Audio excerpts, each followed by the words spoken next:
final chapter of this morning's session, please re-welcome the founder of StartUp, Michael Hayman, and all the panellists to the stage. Thank you.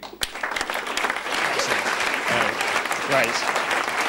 Well, all good things come to an end, as they say, but hopefully not without a few final thoughts. We have our last session of today, which is going to be a question time panel, I think that Ollie did a very good job of introducing everybody in quick succession. I'm going to just take a second longer. Duncan Bannatyne, who is known to many, 9 million viewers a week, I believe, on Dragon's Den. What a lot of people don't know is that before the fire of Dragon's Den, Duncan started with £450 with 9. So I think that kind of ice to fire metaphor is something we're hoping to see today. He's since gone on to be an incredibly successful entrepreneur and an investor through his health club network. He's joined by Priya Lakhani, who was also somebody in the sort of cool business of the law, I believe, who's turned her attentions to hot curries, actually sort of in the food business. Jamie Murray-Wells, who was a student who saw 20/20 vision, you'll get the corniness of this line. I didn't write it. He set up Glasses Direct and became a highly successful entrepreneur in his own right, a winner of the Queen's Award for Enterprise Promotion. Delighted to welcome an economist who became a Secretary of State, Dr. Vince Cable, as Secretary of State for Business, Innovation and Skills, and a designer who has served famous customers, including Princess Diana, Reese Witherspoon, Claudia Schiffer, Kate Moss, Angelina Jolie, among many others. Annie Hindmarsh, who was also famous for her famed design, eco-friendly I'm Not a Plastic Bag, which is something I tell my wife most weekends. So with that, we're going to sort of move into this final session. We're going to give Dr. Cable the right of response to start with, in terms of just outlining, just for a few minutes, what the government's been doing, because I think this has been a busy couple of days for enterprise, has it not? It has, and I also wanted to announce a few of the initiatives we're taking too. But could I just thank you and the other organisers? I mean, what I picked up this morning is, real energy and enthusiasm, and if we can harness that, we're really motoring. I think the other thing I learnt this morning is that the best way to progress your cabinet career is to have a wife who's an entrepreneur. Mine doesn't do shop windows, but she does cows. And anybody who thinks that they've plumbed the depths of government bureaucracy should try smallholder farming. It is unbelievable. In terms of what we're actually doing, I think several of things have been hinted at. I think, first of all, there is this moratorium on new regulation, which is important, I think, for micro companies and startups, and it's also making a bonfire of many of the 21,800 regulations that we discovered we'd inherited, and we've got a process for trying to get rid of that. Trying to make startups much simpler, so you don't have to go through several tax processes, Companies House, all the rest of it. Companies can be just started at a click, is what we're trying to do. Now, from next month, a proper mentoring system with the support of business. We hope to have 40,000 over the next year. Working with entrepreneurs on access to finance. I have a small group, advisory group, which has 1 or 2 celebrities. I think James Caan is one, and others, actually mainly women, who will become celebrities, but as their companies continue to grow. But I think the main initiatives we want to take today are about how to deal with this cultural problem. How it is you break through this perception that people have that, setting up a company is not for them. And all the surveys show that unless you come from an entrepreneurial family and your parents have run a company, most people just switch off and don't engage. So how do we get around that? I think several specific things. First of all, we're going to start, and this is private sector led, I should stress, government supporting it. It's not driving this. But it's an Enterprise Champions program, which is trying to make sure that every school has its own business, develops its own business. And this is a new approach. This isn't Secretaries of State in ordering schools to change their curriculum. We do not want that top-down approach. It's basically through website, through help, trying to make sure that teachers have access to the tools of the trade so that every school in the country can launch its own business. Secondly, working with the Peter Jones Foundation with this Tenor Tycoon program. I saw those kids early this morning, and it was really quite inspirational. My notes tell me to say that typically £10 is turned into a profit of £22 a month. I mean, we met kids this morning who, within a month, had generated 150 quid in one case. And, you know, the car wash companies of the future were being launched in the cabinet room. Thirdly, an initiative for student enterprise, starting enterprise societies in universities and FE colleges. I mean, the problem we have at the moment is a kind of silo system where business is in business schools and it's sort of segregated from university life. Actually, business schools, from my experience, tend to help create managers as opposed to entrepreneurs, a rather different thing. But it's to create a challenge fund to help universities and FE colleges have these enterprise-based societies and encourage enterprise launches among students. And then lastly, for government, what we call an innovation launch pad. This is for businesses that service government and go for government contracts to create a competition for good ideas, which they will then be able to profit from. Brilliant. Okay, right. I think we're going to jump straight in with our entrepreneurs, and we've got, I must say, handwriting aside, we have got a lot of questions that I have managed to decipher. So I've picked the best written, and we're going to sort of. I'm going to read those questions out and then we'll bounce them back and forth in the audience a little bit. But I thought it was quite an interesting question that Steve Phillips posed, which really sort of goes back to the beginnings of starting up your own business in terms of what are the main hurdles that you face. I mean, we've got 4 very successful entrepreneurs here in terms of opening a company and how should help be delivered? I mean, what can be done in terms of companies overcome those difficulties? So, Duncan, you see a lot of businesses. Any trends that you've picked up? Yeah, my first hurdle actually was my father, because he said that when I said I was going to get in business, he said I was daft, I was crazy, because we were working class, we have to stay working class. That was a sort of class system that I was thinking about today, someone was talking, which is sort of being demolished now in a way for entrepreneurship. But I started in business, and you know, I didn't have a bank account at the age of 30, so I was 30 when I started in business, and my biggest problem was actually opening a bank account and then getting the money to fund the business. What gave you the confidence? You know, if a parental figure says it's not for you, what sort of makes you think actually it is for me? I think, you know, to be a really good successful entrepreneur, you have to really have a really great inbuilt arrogance about you that just tells you that you're right. You know what I mean? And I just felt I was right from day one. Was it, yeah. And I had no other options, because I had no qualifications. I didn't finish my education. I left school at 15.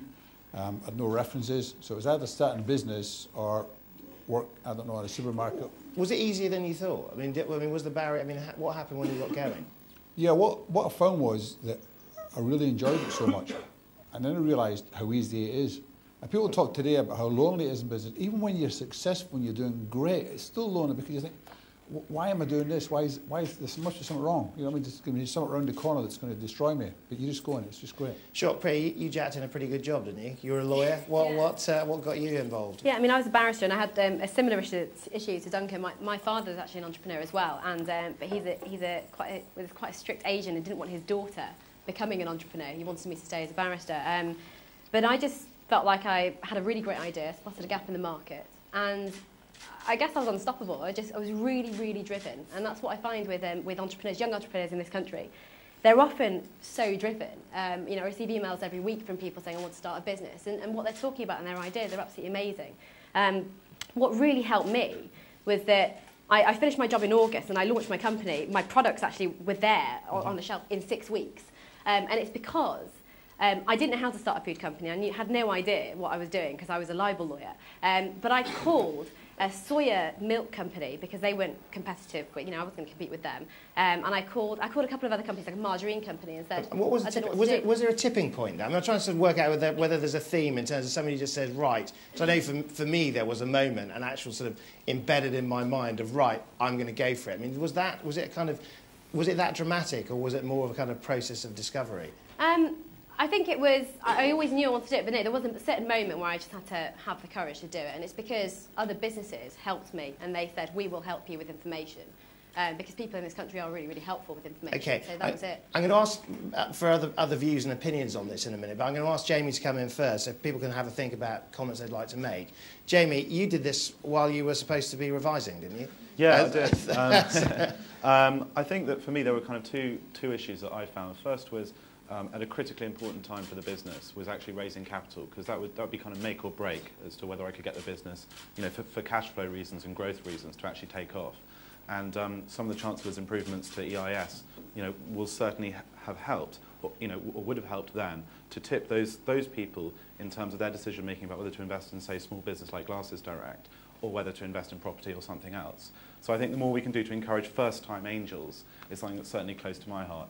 And the second thing is of course, enterprise support, and that's why I'm involved with StartUp Britain, is because, you know, I never studied business before in my life, and I was in a totally different faculty at university. But were you sort of, I mean, what's it like? You're at university. Yeah. Not many people around you presumably have decided, right, I'm going to become a wonder kid. I mean, how does that work? I mean, do you feel sort of, are you part of the mainstream, excluded? I mean, what's the sort of Well, I think process? it's really important. I think, you know, teachers, lecturers, and even parents have a big role to play in terms of kind of giving permission for students to be able to experiment, take risks, and maybe do new enterprises. And I think I've seen some good examples where there are businesses within schools, for example. There's one up in Stoke-on-Trent I saw that kind of do that. And of course, the sort of knock-on effects of that are that the desk does start to appear in the careers conventions, and you do start to see startup business. But it was difficult. I mean, I felt like I was doing something different, for sure. Anybody got any sort of comments on starting up? I mean, anybody done it in the audience in terms of that they'd like to throw some advice in? In terms, yes, sir, you there. Well, I'm originally American, but I've been here for about 10 years. So I've been living in Britain for about 10 years, and I was a stonemason. And one of the things I noticed working as a tradesman in the UK was that health and safety was front and center, and Britain's a very safe place to work. And when I was doing roofing in the United States, I just climb up on the top of a 40-foot ladder and, you know, point a chimney and replace some slates. Over here, you need scaffolding, and I think an important thing to recognize is that there's a trade-off. Is that a good thing or a bad thing that you need scaffolding? Well, I think, you know, most people would not disagree that it's a good thing for people to be safe, but I think there's a real trade-off between safety and risk-taking, and it's a part of the culture, and you have to acknowledge that in order to take risks, you're entering into a place which is less safe, and I think that's an important thing. Okay, I mean, maybe Vince could bring you in here, I mean, in terms of the role of regulation and sort of, I mean, to what degree do you feel that you're setting young startups free in terms of, I mean, obviously there's a balance here between them sort of falling off rooftop buildings, but I mean, to what degree do you sort of have that sort of vision in mind at BIS? Well, and HSE regulation is a good example. It's often cited as silly, and it often is. Lord Young, who was in the audience, who was actually one of my distinguished predecessors, actually has been through HSE regulation in order to identify the silliness. I mean, we don't want people killing themselves, either at work or as consumers, and the government does have a responsibility there. But there's an awful lot of HSE regulation that is completely unnecessary, and we've now found a way, I think, through the mess. And you got rid of an awful lot, I understand. We are doing that. Yeah. Okay. And was there a moment where you thought, I need permission, or did you just go for it? Well, unlike this very educated panel, there weren't many offers from university for me. And actually, I think that lots of entrepreneurs often start because they're perhaps not, they're rather impatient in the classroom, shall I say. But I think the inspiration is very important. It came up this morning that I think it's about having other people that inspire you, and you think, I can do that too. And I'm sure it's the same with tennis players in Sweden, with sort of Mats Wilander inspiring Bjorn Borg and so on and so forth. So the more people you see doing things that you think, that looks fun, I could do that too, I think that really kicks people off. So for me, Margaret Thatcher was there saying, get out there, cut the red tape. You know, Next was forming, there was people buying British gas shares in their lunch hour, there was sort of yuppie days, there were lots of fellow entrepreneurs in my industry, and it was very inspiring, very exciting at the time. Okay, all right. We've got a question from Cameron Wilson, from who's Surrey Entrepreneurs, who's talked here about the issue about young entrepreneurs finding it difficult to find cash, finance. And I suppose the question is how much do you really need? I mean, this has been something that's been mentioned a couple of times in discussions this morning. I mean, Duncan, you give away quite a lot of cash on Dragon's Den. I mean, do you think are businesses over-optimistic in terms of what they need? We don't give a penny away. Dragon's Den, you've really got to understand business. We invest money. Good. To get shares for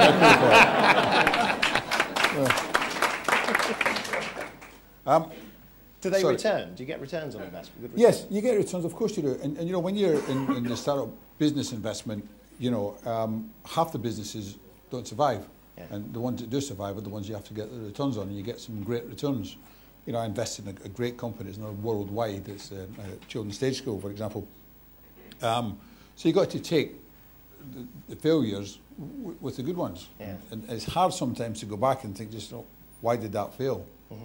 Could I have put more into it? But to what degree do you think that the access to cash stops a good idea or somebody going forward? I mean, is that a real blockage? If someone doesn't get an investment, I think people can always find some way of getting around the problem of not getting the cash if they really try. Of course, a lot more businesses will start and a lot more businesses will survive and employ more people if we can get the banks to lend more money. There's no doubt about that. Mm-hmm. You know, I don't want to say that that's not, but you know, people can still do it in many different ways. You know. Okay, and how did you fund your business? How did you get Well, started? I started on the kitchen table, effectively, but I think that there are various different, obviously, sizes of startup. Mine was quite small. I think you're right, though. I mean, I went through hoops trying to get my first bank loan to open our first shop, and it was really hard and almost impossible. But I think the thing about entrepreneurs is you have to sort of hit those brick walls and bash them down, and in a way, that's sort of part of being an entrepreneur. What about any audience? Has anybody received cash, got cash? Yes, sir, you there? I'd just go make a couple of points on what you guys said, because it's really important. I think organic growth in business is so important. And I think especially for, I came from a background where I was kicked out of home, kicked out of school. And what do you do? Battle a 2-year drug addiction. I actually work with recovering drug addicts now, helping them set up businesses. I made my first investment in another company on Friday. In fact, we were in Soho having dinner and we agreed a deal on a new carpooling business that I'm investing in. And I think, you know, I said to the person that I invested in, I said, look, I'm investing in you and your creative solution to a problem.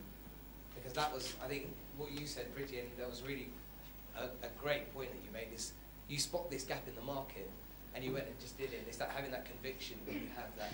Okay, we've got the lady at the back there. Yes, please. There you go. Speak up. That's. Yeah, it's fine. So I'm from Shell, and we run Shell Livewire, and just wanted to say we have got money for young entrepreneurs, but we've found in 3 years of be running Shell Livewire for Shell, it's not just the money, it's the profile, the publicity, and the confidence boost that you can give to entrepreneurs. So corporates can do so much more than just give money, but also give the publicity and the profile by winning an award. But you know, we have 5 £1,000 awards every month and the £10,000 a year. Yes, it's small-ish, but you know that does help, and it's the publicity and the profile that Shell and other big corporates can help. Okay, great. I'm going to bring Lord Young in here, please. Yeah, I started my first business 50 years ago this week, as it happened. And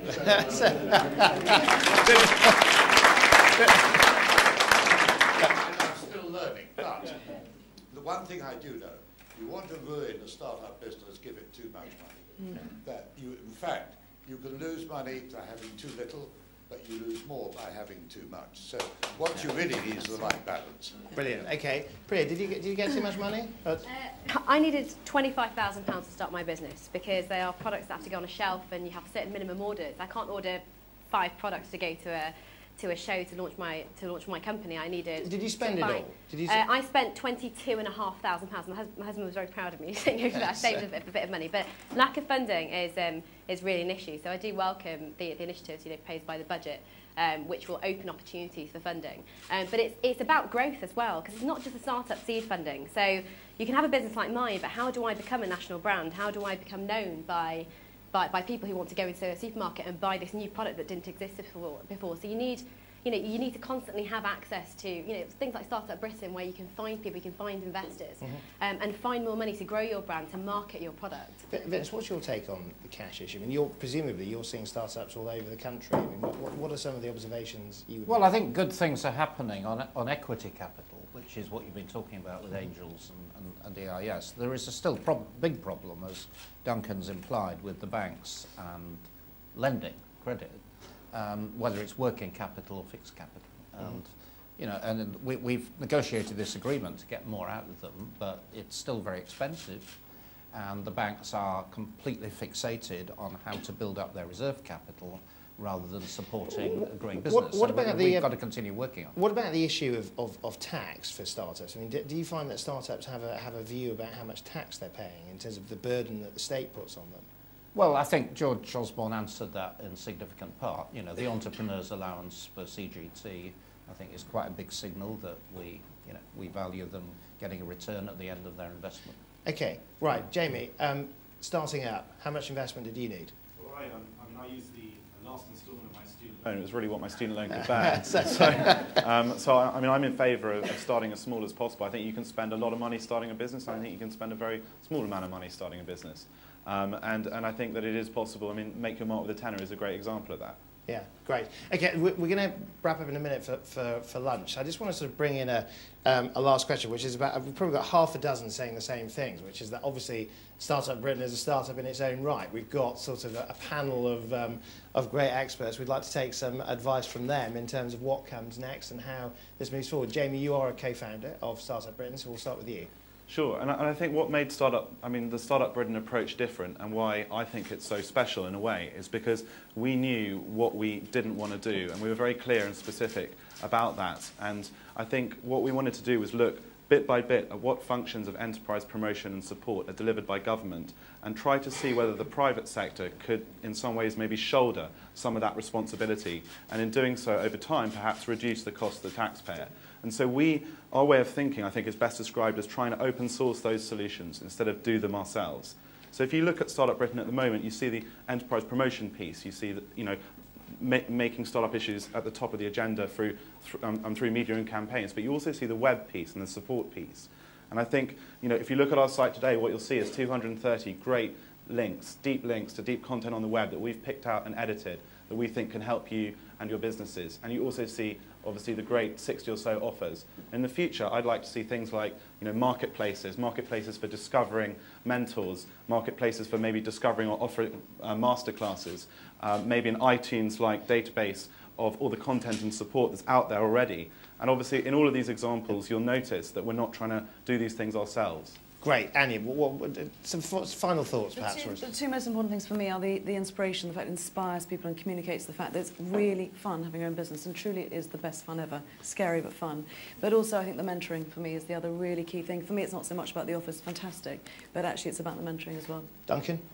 I think the fun elements is a great thing. I really enjoy business and being in business. And if you don't enjoy the business you're in, then get out of it and do something else. Yeah. But also something Lord Young said is very, very relevant. He said that he's still learning after 50 years. And we are, that's the fun of it, that you learn something every day. And business is not an exact science. So we all get together, talk about business, we're talking to young people about business. Sometimes I'm on Dragon's Den and somebody said, I don't think about what they're talking about. And then one of the other dragons does. Not that any of them are anywhere near as clever as me. But, it's the learning and the enjoying. Brilliant. Vince, hopefully we're going to see a bit of you on the campaign trail with Startup Britain. Yeah, very much. I mean, our starting point, as I think my colleagues in government said, is that note we inherited from our predecessor, which said there's no money left. And so the government isn't in a position to throw money at the problem.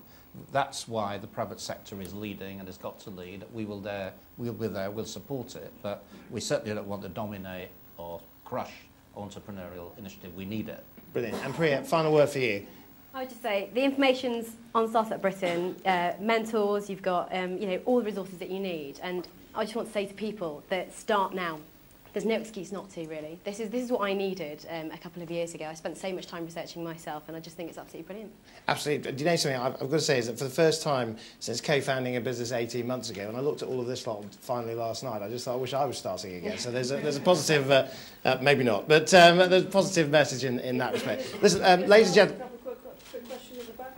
Well, we've got time for just one or two. I think people's stomachs are rumbling. So there's one. I wanted to ask. I mean, obviously, there's no actual government funding for Startup Britain. It's totally entrepreneur created, which is obviously great, and there's no hit on the public purse. But would it be? Is there any chance of it being offered? Is there?